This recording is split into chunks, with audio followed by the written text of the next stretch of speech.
Buongiorno da Taglio di Po, bella questa iniziativa di portare i giovani verso la campagna. Ascoltiamo dalle parole di uno dei promotori, Gildo Turolla, gli scopi di questa iniziativa. Perfetto, ciao a tutti, ciao Leandro. Questo è un lavoro di scuola aperta d'estate.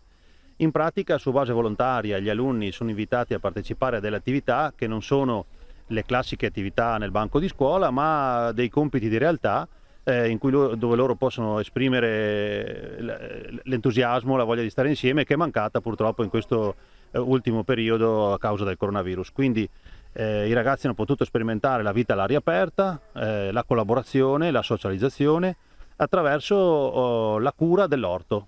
Praticamente raccolgono le verdure, bagnano i filari, hanno espresso la volontà di allungare l'orto, di fare una piccola zona di piante aromatiche che poi magari andiamo a vedere e di preparare una caccia al tesoro per i loro compagni che arriveranno nelle nuove prime medie a settembre, quindi di accoglierli in un modo diverso dal solito. Hanno vissuto questo periodo con grande entusiasmo e io spero che l'anno prossimo e gli anni a venire diventi una prassi consolidata questa, perché dà la possibilità anche a noi insegnanti di vederli sotto un altro punto di vista, altri aspetti che in classe sono impossibili da notare.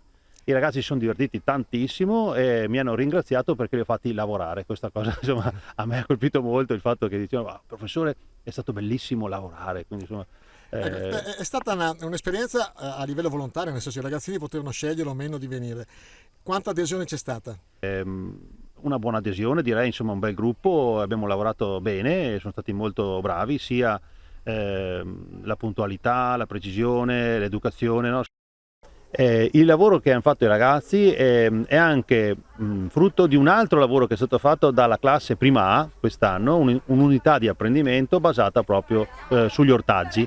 Hanno realizzato dei cartellini interattivi con i quali è possibile, sfiorando il QR code con un cellulare o un tablet, arrivare a delle informazioni che loro hanno preparato, o dei link a dei siti specifici o addirittura dei video fatti da loro, con i disegni, con le spiegazioni, con tutto quello che c'è dietro la preparazione di un orto.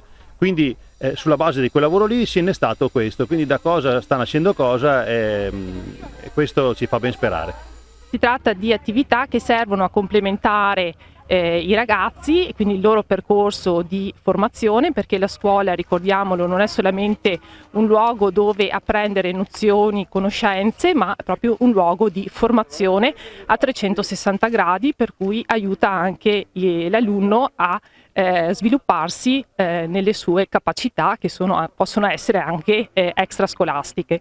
Come amministrazione ringraziamo l'Istituto Comprensivo di Taglio di Po nella persona del dirigente scolastico e degli insegnanti che si sono resi disponibili ad avviare questo percorso, e quindi il professor Gildo Turolla e il professor Lucio Tommasi, a cui va veramente il nostro ringraziamento, e ovviamente alle famiglie e ai ragazzi che hanno voluto sperimentare queste nuove attività.